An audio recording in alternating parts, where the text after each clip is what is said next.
Hello students, welcome to this lecture. Before we begin with this lecture, let me introduce myself. My name is Dinesh Ahirrao. I teach political science in Department of Political Science, Janki Devi Memorial College, and today is 10th of January 2023. Now in this session, we are going to discuss an extremely important topic of political science, and that is fundamental rights.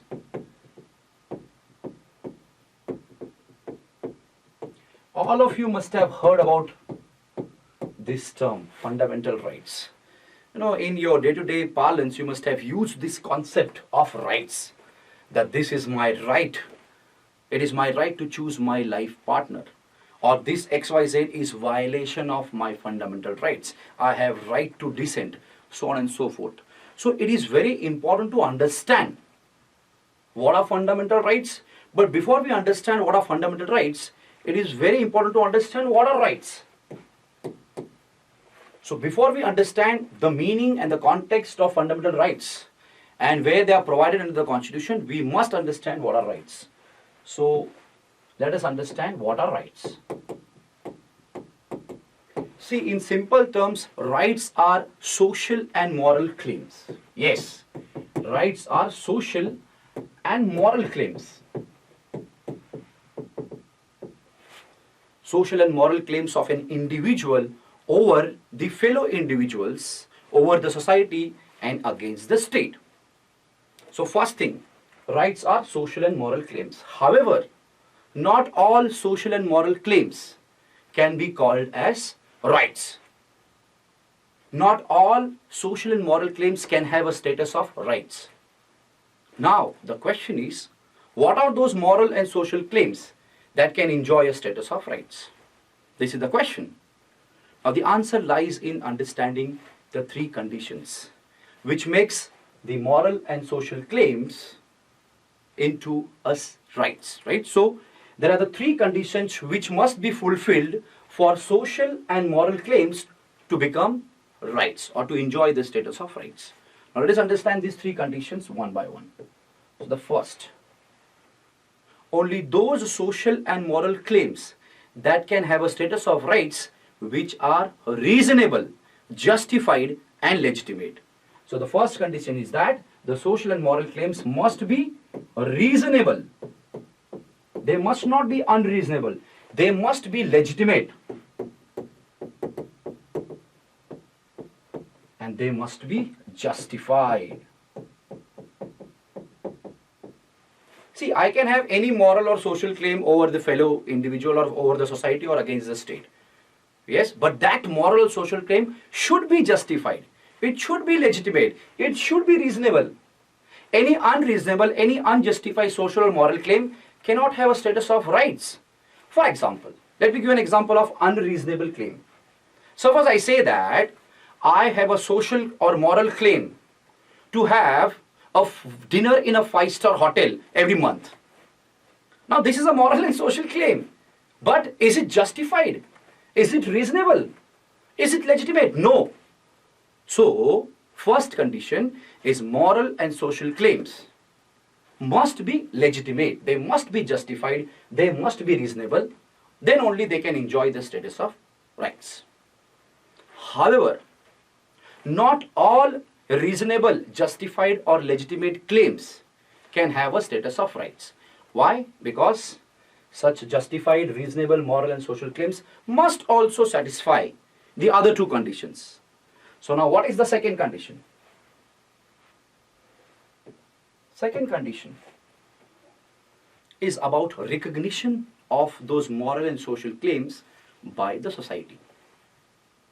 See, not all moral and social claims which are reasonable or which are justified, they can have a status of rights. Why? Because they must be recognized by the society. Why it is important? See, all of us, we live in society. We are all integral part of society. We cannot conceive our life apart from society. We are all integral part of society. So, only those moral and social claims which are recognized by society, they can have a status of rights. In fact, those moral and social claims which are not recognized by the society, they are empty claims. They are merely empty claims. Society must recognize such moral and social claims. Let me give you an example. See, 200 years back, women had moral and social claim that they should be given a right to education. They should be given right to own property. They should be given right to vote. Now this moral and social claim was reasonable. It was justified. It was legitimate. However, at that time the society was patriarchal. And such patriarchal society did not recognize such moral and social claim of women, even though it was reasonable, it was justified. And that is why the recognition of society is important. So since 200, 300 years back, this moral and social claim of women was not recognized.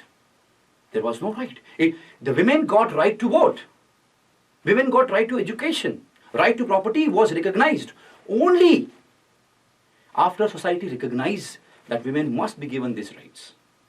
So, a recognition of society is very important. Must be moral and social claim must be recognized by the society. Few years back, the LGBT community, they had moral and social claim that they should be treated with dignity and self-respect. But society did not accept that. Society did not recognize that. Many orthodox societies, they still do not recognize the moral and social claims of LGBT communities. And that is why, even though in theory they might have been given rights, they are not practically implemented. Why? Because recognition of society is very, very important. Yes, so a claim that is not recognized by society is not right. A claim that is not recognized by society is merely an empty claim. It is a hollow claim. It is devoid of any substance. So this is the second condition. Now this is not enough. So far we have discussed two conditions. So number one, so rights are moral and social claims, that is okay. But it must satisfy three conditions. Number one, it must be reasonable.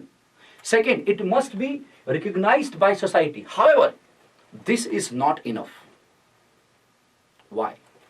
Suppose women, they have moral and social claim to have right to vote, to get right to vote. Fine. That is reasonable claim and that is recognized by society as well. However, suppose this right to vote of women, or say right to education or right to property of women, if it is not sanctioned by the state, it is not enforced by the state by law, then such moral and social claim will become or will be rendered a powerless claim. So it means that a claim that is not enforced by the state or sanctioned by the state by the force of law, such claim is powerless claim. Yes, powerless claim.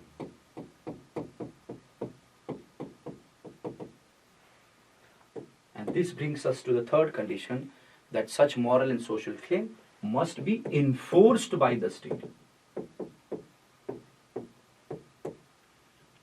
And how state enforces our moral and social claims? By a law. Or such moral or social claim must be sanctioned by law. So merely recognition of social and moral claim which is justified, which is reasonable and recognized by society is not sufficient. It is necessary but not sufficient. Merely providing a set of or a list of rights in the Constitution is necessary but not sufficient. Along with enumerating certain sets of rights of citizens, there must be a mechanism for enforcement of such rights. So suppose my right to vote or my right to education or my freedom of speech and expression is violated by anybody, by the state, by the society or by fellow human beings, I must have an institutional mechanism whereby I can enforce or I can get my rights enforced against violation of my rights by others. So without such institutional mechanism, without such grievance redressal mechanism, my rights will remain only on paper. My rights would not have any meaning. Such moral and social claims would become powerless claim. So claim is not right if it is not recognized by the state by law. Yes? So these are the three conditions which transform moral and social claims into the status of rights. So a claim is not right if it is not reasonable, it is not justified, it is not legitimate. First. Second, a claim is not right if it is not recognized by the society. And third, a claim is not right which is not sanctioned by the state by law. So these are the three important conditions which must coexist simultaneously for any moral and social claim to enjoy the status of rights. If even a single condition is absent or not fulfilled, such moral or social claim would not enjoy the status of rights. Now students, I hope your concept of rights is clear. Now, that is the beauty of political science. In political science, we must not take concepts for granted. Right? Now you know the things which we consider rights. They might be only a moral or social claim. Yes? So I hope this concept is clear. Now let's get back to the main theme of today's lecture, and that is fundamental rights. Now why we are discussing fundamental rights? Or why rights are important? Right? Before we discuss fundamental rights and its constitutional provisions, we must enjoy why we should have rights. See, understand that there is a trade-off between the rights of an individual or citizens and the state. State has power. Now, individuals must enjoy rights because of two reasons. Number one, individuals must enjoy rights to prevent the misuse of power by the state, because state has power, and as Lord Acton said, power corrupts and absolute power corrupts absolutely. So there must be certain limitations, restrictions on the power of the state. Otherwise the state can misuse its power and can do anything. That state will become a totalitarian state. It will become a dictatorship. So rights are very important limitations on the power and authority of the state. Yes? So this is the very important reason behind why we must enjoy rights. So rights are an important tool. It is an important mechanism whereby certain reasonable restrictions and limitations are imposed on the power and authority of the state. So rights prevent the state from using its power in an arbitrary and whimsical manner. If there are no rights, then the state can do whatever it wants. Now today, Indian state cannot prevent you from speaking or expressing yourself until and unless that expression is within the limitations envisaged by Article 19. Today, state cannot discriminate amongst the citizens on grounds only of religion, race, caste, sex, place of birth, or any of them. Why? Because it is a fundamental right under Article 15 of the Constitution. Right? So, rights are very important to prevent the misuse of power or abuse of power by the state. Rights act as an institutional mechanism which limits the power of the state. Rights prevents the state from using its power in an arbitrary, absolute and unjust manner. This is the first reason behind having rights. So understand rights, the concept of rights have negative connotation as according to the definition which I have just seen. Rights have negative definition or negative connotation. Why? Because the rights prevent the state from doing certain things. That is, from violating our rights. Yes, so rights have negative connotation. However, there are certain rights which are positive in nature as well. Not all rights are negative. There are certain rights which are positive in nature as well. For example, right to education. right to health, right against untouchability or right against exploitation, right against child labor. These are positive rights. For example, Article 21A of the Indian Constitution provides a fundamental right of free and compulsory education to all the children between the age group of 16 to 14. Now, this is not a negative right. The purpose is not to limit the powers of the state, but the purpose is to ensure that the state provides enabling conditions whereby we can develop the fullest personality of ours. So the positive function of rights is that it ensures or enables us to attain our fullest potential, to develop our fullest personality. Fullest personality means development of material, intellectual, spiritual qualities of individuals, the development of mind, body and spirit. This is what is called as all-round development of personality. So without availability of certain rights, no individual whatsoever can attain his fullest potential. No individual can develop his potentialities, his or her potentialities in fullest sense of the term. So these are the two important functions of rights. Yes, the first is functions of rights. First function is to put certain limitations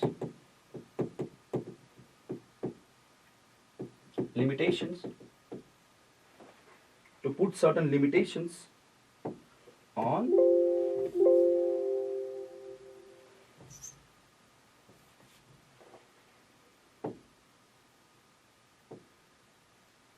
all right so first is to put limitations on power and authority of state. Why? Because state has power and power corrupts and absolute power corrupts absolutely. Second is to enable individuals to attain their fullest potential.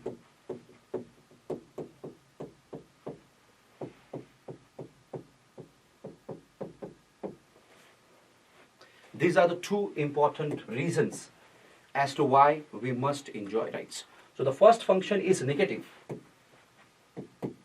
and the second function is positive. I hope the purpose and meaning of rights is clear. Now the next is fundamental rights. Now let us understand the provisions, the constitutional provisions regarding fundamental rights. Where are the fundamental rights mentioned? Can you recollect? Yes, the fundamental rights are mentioned in Part 3. Part 3 of the Indian Constitution, which contains articles from 12 to 35. Extremely important fact. Where are the fundamental rights enshrined? The fundamental rights are enshrined in the Constitution of India, which is a supreme and fundamental document, supreme and fundamental law of the land. All the institutions, all the authorities, they must act in accordance with the provisions of the Constitution. And if they do not act in accordance with the provisions of the Constitution, then such acts, such laws, they will be declared as unconstitutional by the Supreme Court or the High Court, as the case may be, by using its power of judicial review. So fundamental rights are enshrined in the Constitution of India, but where? They are enshrined in Part 3 from Articles 12 to 35. Now, fundamental rights in Indian Constitution, they derive its inspiration from a document called as US Bills of Rights. US Bill of Rights, sorry.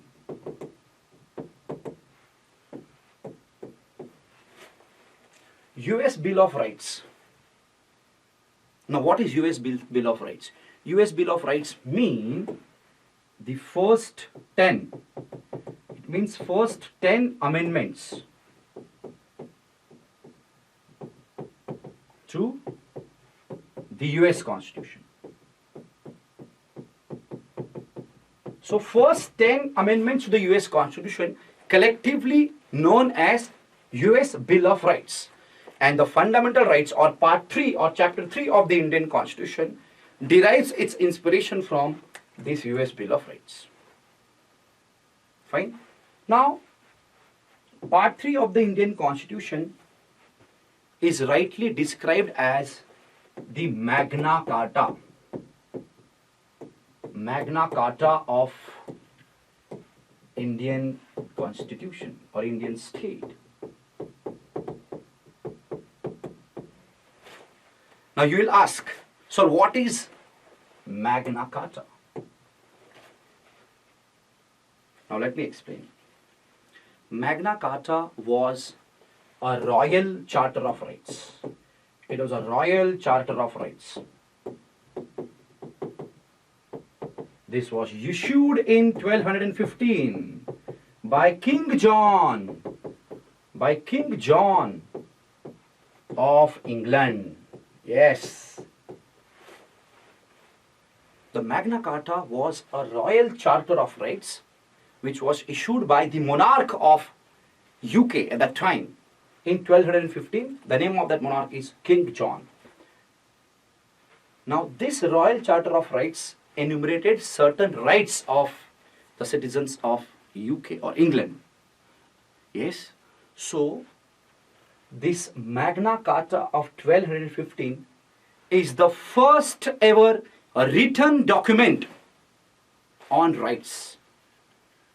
Magna Carta of 1215 issued by King John was the first ever written document in which the state, here the monarch, recognized certain rights of the citizens, and thereby King John accepted limitations on his powers. I told you, the purpose of fundamental rights, one of the purposes of rights is to impose limitations on the power of the state. Now remember, King John did not issue the Magna Carta, this royal charter of rights, on his own. Obviously, how he could have issued this and thereby imposed or accepted certain limitations on his powers? No, those who are in a powerful position, they will always try to maintain that power or increase or expand that power or retain that power. Yes. So King John of England issued royal charter of rights under the pressure from barons, feudal lords, nobility. So this is the history behind fundamental. So part 3 of the Indian Constitution is rightly described as the Magna Carta of the Indian Constitution because it contains a list of fundamental rights. Fine. So I hope it is clear. So the history of rights is clear.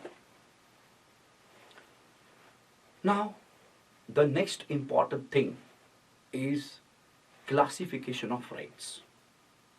Now here, let me discuss one important thing, that there are different types of rights. So moral rights, legal rights, human rights, cultural rights. Here we are going to limit our discussion with respect to legal rights. So let us classify the legal rights and then see where does the fundamental rights fit into. So the topic is classification. Classification of rights. So I need a bigger screen, but anyways, so first is legal rights. So we are classifying legal rights. What are legal rights? Legal rights are those rights which are backed by law. Yes, which are sanctioned by the law, which are recognized by the law and society as well, obviously. Yes, because I've told you that the recognition of the rights by society is not enough. Along with that, such rights or claims must be enforced by the state, by law. And such social, moral and social claims which are reasonable, which are recognized by society and which are enforced by the state by law, such rights are called as legal rights. So the definition which I gave you in the beginning is a definition of legal rights. Now the legal rights are classified into two types. One is constitutional rights. Constitutional rights. And other is non-constitutional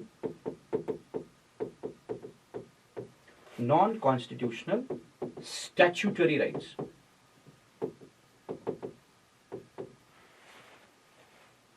I repeat, legal rights are classified into two categories.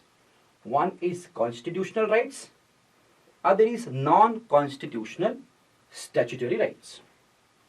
Now, what are constitutional rights? Constitutional rights are those rights which are enshrined in the text of the Constitution. As simple as that. I repeat, constitutional rights are those rights which are directly mentioned in the Constitution. They are provided by the Constitution itself, which is a supreme, fundamental, paramount law of the land. Constitution is a rule book of the nation. Yes, it is an organic law of the land, the Constitution, the supreme and fundamental law of the land. So constitutional rights are those rights which are provided, enshrined and guaranteed by the Constitution itself. Now, what are the examples of constitutional rights? So, right to equality, for example. Right to equality is an example of constitutional rights because it is mentioned from Article 14 to 18. Yes, it is a constitutional right. Why? Because it is mentioned in the text of the Constitution. Then right to vote is also a constitutional right. Why? Because it is mentioned under Article, implicitly mentioned under Article 326. Right to freedom of religion. It is also a constitutional right. Why constitutional right? Why? Because it is mentioned in under Article 25 of the Constitution. Right to freedom of religion. From 25 to 28, to be very precise. Yes? Now, non-constitutional statutory rights are those rights which are not mentioned under the text of the Constitution, but they are provided by the law of the legislature. That may be the parliament or that may be the state legislature. I repeat, non-constitutional statutory rights, they are not mentioned in the Constitution because those rights which are mentioned directly in the Constitution, they are called as constitutional rights. Whereas non-constitutional statutory rights are those rights which are provided under the law of the legislature. That may be a parliament, that may be a state legislature. Let me give an example. Consumer rights. Now, consumer rights are nowhere directly mentioned in the Constitution. Yes? But consumer rights, they are provided under a law called as Consumer Protection Act 2019. So Consumer Protection Act 2019 provides 6 sets of rights to the consumers. Right to know, right to redressal of grievances, right to choose, so on and so forth. So these consumer rights are statutory rights. Why? Because they are provided not under the Constitution but under the law of the legislature. Consumer Rights Act is a law passed by the Parliament. Yes, law means statute. So statutory rights are those rights which are provided by the law of the Parliament or by the state legislature, as the case may be. Consumer rights is an example of non-constitutional statutory rights. Another example, right to work. You must have heard about the scheme MG-NREGA, Mahatma Gandhi National Rural Employment Guarantee Scheme. Now this scheme is devised under National Rural Employment Guarantee Act, under which every adult member of rural household has been given the guarantee of minimum of 100 days of manual unskilled work. Yes, now where this is mentioned, this right to work, minimum for 100 days, this right to work is not mentioned in the Constitution. This is mentioned under the Act, Mahatma Gandhi National Rural Employment Guarantee Act 2005, which is an act of parliament, and that is why it is a non-constitutional statutory right. Yes, is it clear? Now, let us discuss the relationship between the constitutional rights and legal rights. Very important. Very important. And I want you to write down this statement. Okay? All constitutional rights are legal rights. Yes, all constitutional rights are legal rights. What are legal rights? Legal rights are those rights which are provided under the law. Constitution is also a law, which is a supreme law in fact. All other laws are secondary. Constitution is supreme. So all constitutional rights are legal rights. However, all legal rights may or may not be constitutional rights. Very important sentence. All constitutional rights are legal rights. However, all legal rights may or may not be constitutional rights. To put it in other words, all legal rights are not necessarily constitutional rights. For example, consumer right is a legal right. But is it a constitutional right? No. So all constitutional rights are legal rights. So right to equality is both constitutional right and it is also a legal right. Why? Because it is provided under the law. That is the constitution, which is the supreme law of the land. However, all legal rights may not necessarily be constitutional rights. For example, consumer rights, right to work, it is not a constitutional right. It is a statutory right. It is a legal right. Right to information. It is not directly mentioned under the constitution. Even though Supreme Court in various cases it has said that right to information is implicit part of Article 19, Clause 1, Subclause A, freedom of speech and expression. Yes, but it is not directly mentioned. Right to information is not directly mentioned under the constitution. But it is provided under Right to Information Act 2005. So it is right to information is a legal right, but it is not a constitutional right. Yes, I hope this relationship between constitutional rights and legal rights is clear. All constitutional rights are legal rights, but all legal rights may not be constitutional rights, may not necessarily be constitutional rights. The word necessarily is very important here. And that is why it is very important to read between the lines. You should not read in hurry. You should always focus on each and every word that is being taught, or that is whichever you come across. Yes? Now, the constitutional rights are further classified into two categories.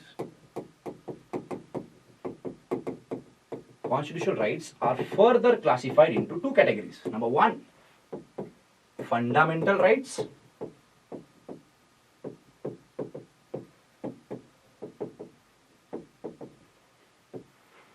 and non-fundamental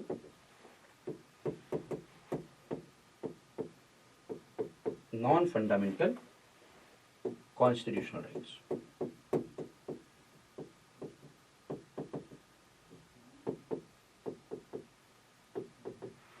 What are constitutional rights? Constitutional rights are those rights which are enshrined or provided by the Constitution itself. Now, such constitutional rights are classified into fundamental rights and non-fundamental constitutional rights. Now, what are fundamental rights? Fundamental rights are those constitutional rights which are enshrined or provided under Part 3. Part 3 of Indian Constitution. Very important. Fundamental rights are constitutional rights which are specifically located, specifically provided under one part, that is Part 3. And Part 3 includes Articles 12 to 35. So only those rights which are directly mentioned under Part 3, that is from Articles 12 to 35, they have the status of fundamental rights in the context of India. So fundamental rights are those rights which are under the Constitution, but they are located in a particular place, particular space. What is that? Part 3. So fundamental rights are those rights which are enshrined in Part 3 of the Indian Constitution, which contain Articles 12 to 35. For example, now there are 6 sets of fundamental rights which are provided under Part 3. These are right to equality from Article 14 to 18. Right to equality. This I'll discuss later on. Right to equality, then right to freedom from Article 19 to 22. Right against exploitation from Articles 23 to 24. Right to freedom of religion from Article 25 to 28. Cultural and educational rights of minorities from Articles 29 and 30. And last is right to constitutional remedies under Article 32. These are the 6 sets of rights which are provided under Part 3 of the Indian Constitution, and they are called as fundamental rights. What about non-fundamental constitutional rights? See, non-fundamental constitutional rights are also located within the Constitution. However, they exist outside Part 3 of the Constitution. Yes, non-fundamental constitutional rights are those rights which exist outside Part 3 of the Indian Constitution. What are fundamental rights? Fundamental rights are those rights which are located within Part 3. तो Part 3 के अंदर जो भी rights है वो fundamental rights कहलाएंगे, और Part 3 के जो बाहर है, Constitution के अंदर ही है, Part 3 के बाहर but within the Constitution, they are called as non-fundamental constitutional rights. Now let me give you an example of non-fundamental constitutional rights. You must have heard about right to property. Right to property. Right to property. It is located under Article 300A, which is in Part 12. Part 12. So right to property is conferred by Article 300A of Part 3 of the Indian Constitution. Yes, it states that no person shall be deprived of his property except by authority of law. Meaning, state can deprive anybody from his or her property, but only with the sanction of law. No person shall be deprived of his property except by authority of law. With authority of law, state can take away our property. It can deprive us from our property, but without law it cannot. This is Article 300A, right to property. Now where it is located? Is it located within Part 3? No, it is located outside Part 3. That is in Part 12 under Article 300A. So right to property is an example of non-fundamental constitutional rights. It is a constitutional right, but it is not a fundamental right. Why?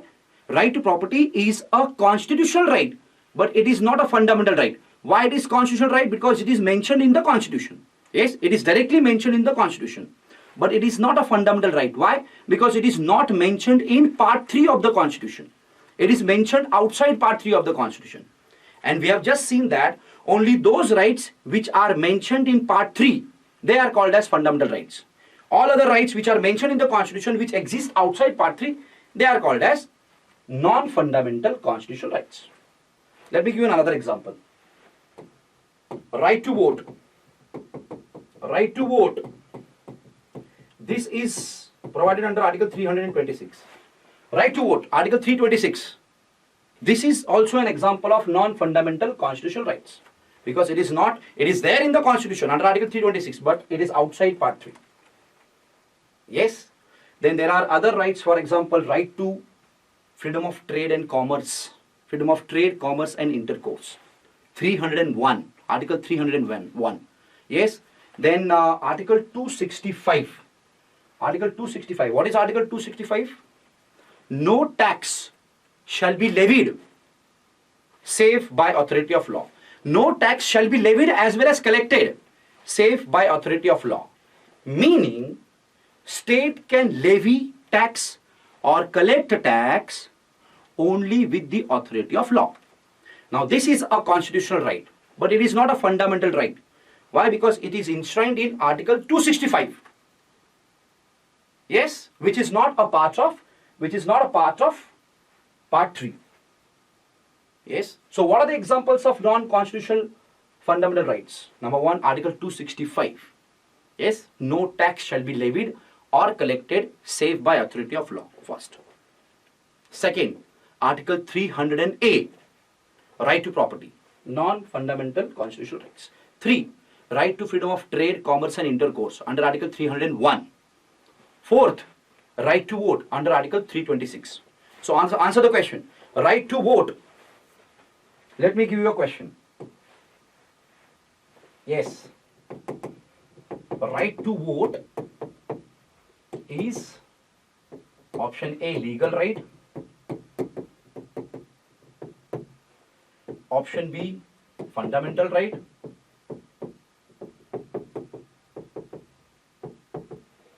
Option C, constitutional right.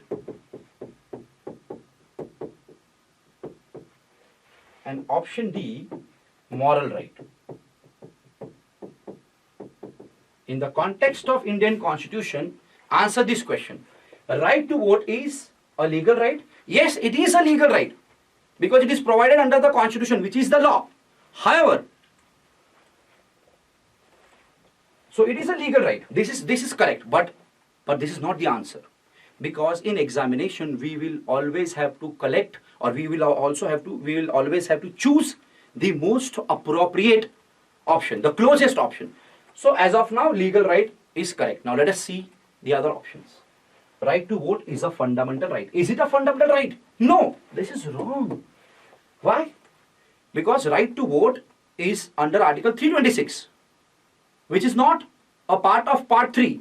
Fundamental rights are those rights, only those rights which are mentioned in Part 3. Is right to vote mentioned in Part 3? No. So that is why it is not a fundamental right. So this option is eliminated. Next is constitutional right. Right to vote is a constitutional right. Yes, it is a constitutional right. Why? What are constitutional rights? Constitutional rights are those rights which are mentioned under the Constitution. So it is right to vote in India. It is mentioned in the Constitution. Where it is mentioned? Article 326. So is it a constitutional right? Yes. Is it a moral right? Yes, it is a moral right. However, no, it is not a moral right. I mean, it is a moral right. It goes beyond morality. It is so right to vote is a legal right and it is a constitutional right. However, but what is the most appropriate answer here? The most appropriate answer is constitutional rights. Why? Because all constitutional rights are legal rights, but all legal rights may not necessarily be constitutional right. So what is the correct answer here? Right to vote is a legal right, but it is mentioned in the Constitution. So it is a constitutional right. I hope it is clear. Now, the next very important sentence. So we began with classification of legal rights. Legal rights are classified into two categories: constitutional rights and non-constitutional statutory rights. The constitutional rights are further classified into two categories: fundamental rights and non-fundamental constitutional rights. Now let us understand the relationship between fundamental rights and constitutional rights. The way we discuss the relationship between legal rights and constitutional rights. All constitutional rights are legal rights, but all legal rights may not necessarily be constitutional rights. Similarly, let us understand the relationship between fundamental rights and constitutional rights. So all fundamental rights are constitutional rights. Yes. Why all fundamental rights are constitutional rights? Because they are also mentioned in the Constitution in Part 3. However, all constitutional rights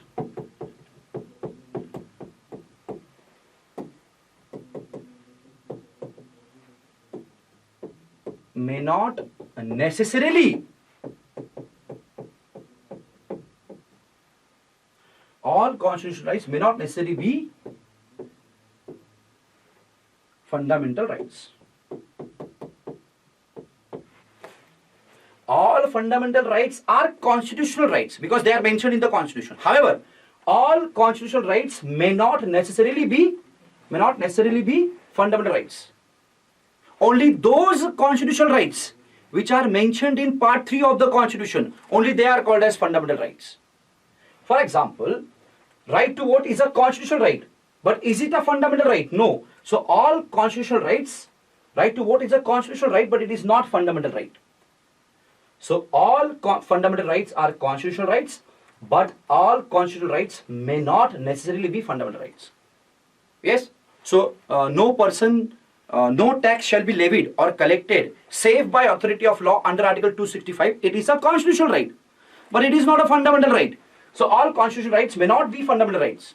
All fundamental rights are constitutional rights. I hope this relationship between fundamental rights and constitutional rights is clear. So students, so far we have discussed following things. Number one, meaning of rights. Number second, why we should enjoy rights. Why as a citizens or as an individuals we should enjoy rights.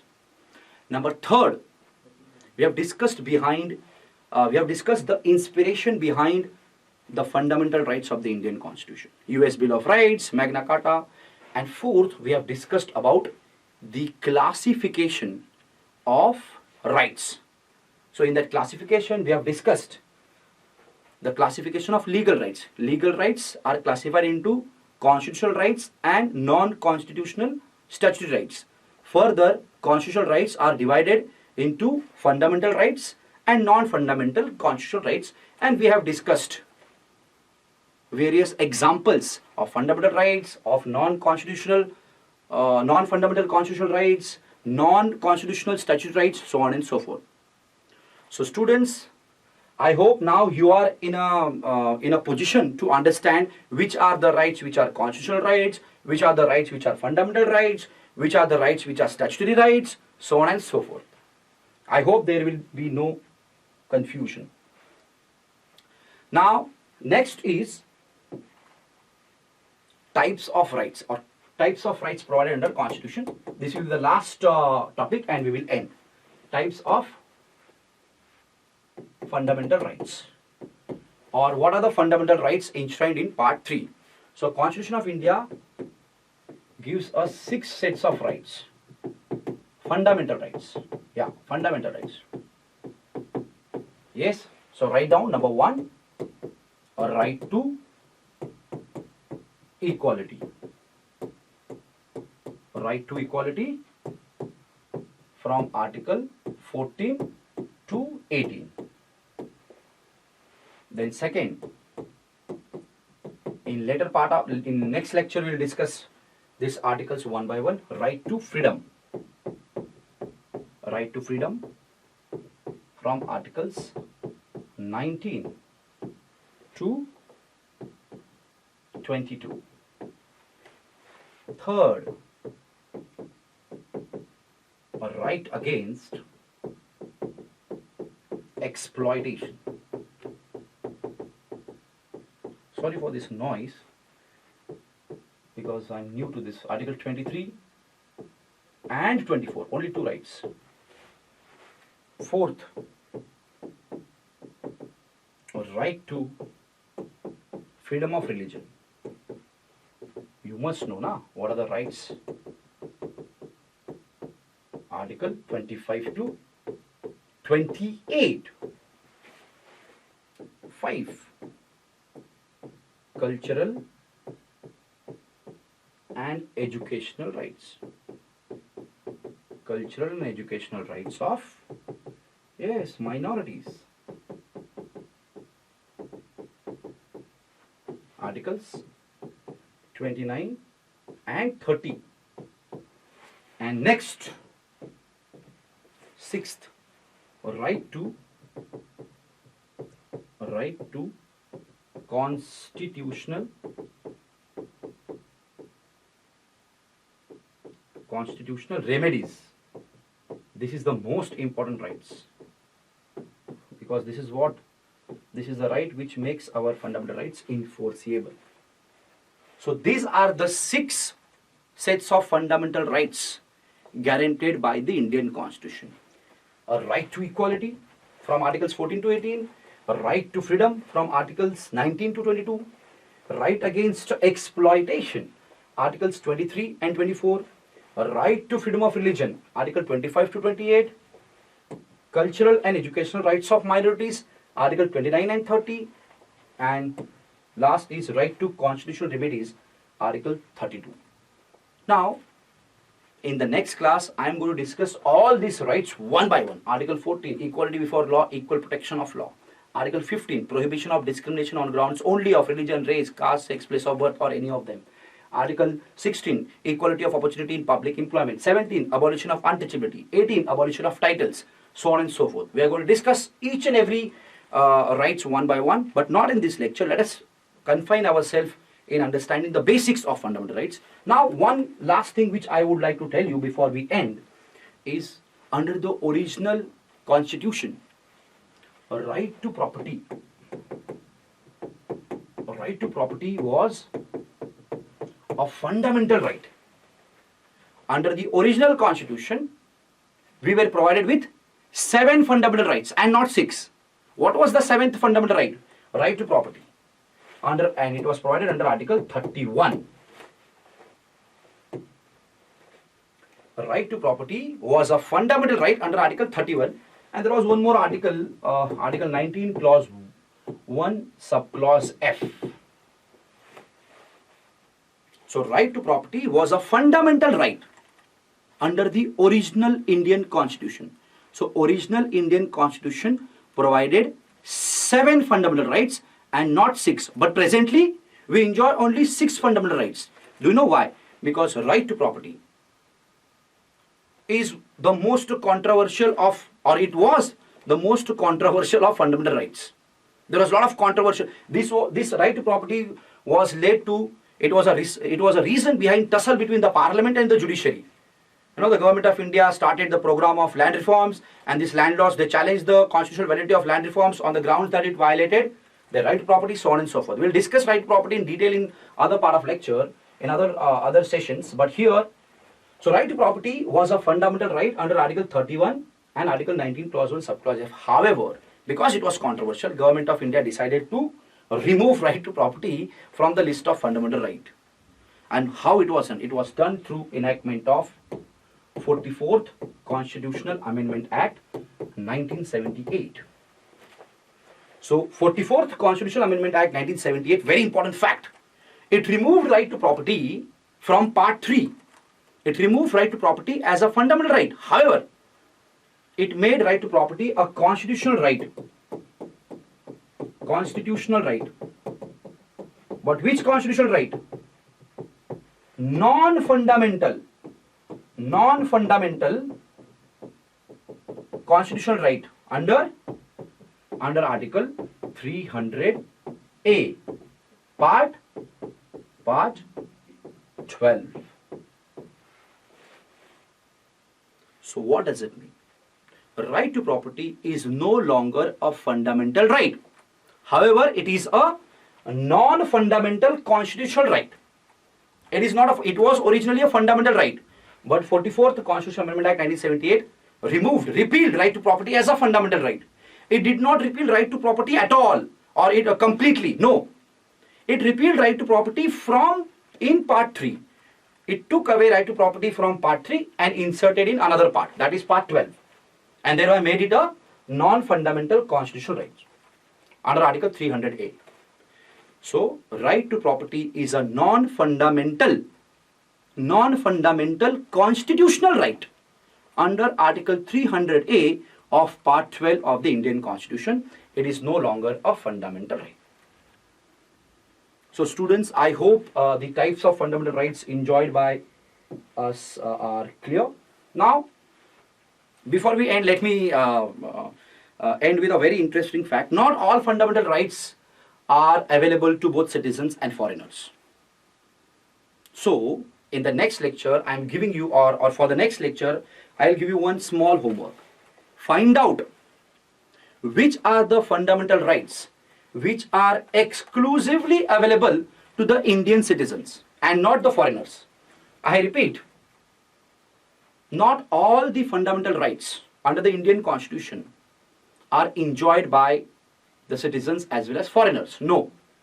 There are so, but it does not mean that foreigners do not enjoy any fundamental rights at all. No.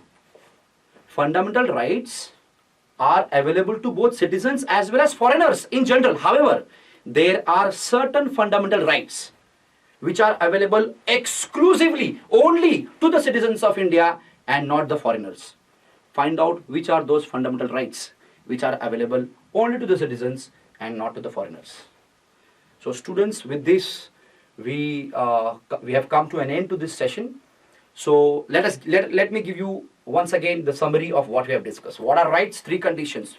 Yes, the moral and social claim must be justified, legitimate, reasonable, must be recognized by society, must be sanctioned by the state, enforced by the state. Definition of rights. Why do we need rights? Number 1, to put certain limitations on the power of the state, because power corrupts and absolute power corrupts, absolutely said the great Lord Acton. Second, positive function as well. Rights enable us to develop our fullest personality. Right enables us to attain our fullest potential. Yes. Third, fundamental rights, the history behind fundamental rights, the basic idea of fundamental rights. Then classification of rights, legal rights, constitutional rights, non-constitutional statutory rights. Then further, constitutional rights are divided into fundamental rights, non-fundamental constitutional rights. And we have discussed one question as well. And in the end, we have also discussed about the fundamental rights which are enshrined in Part 3 of the Indian Constitution. So I hope you have enjoyed this session. So wait for the next session. Thanks a lot.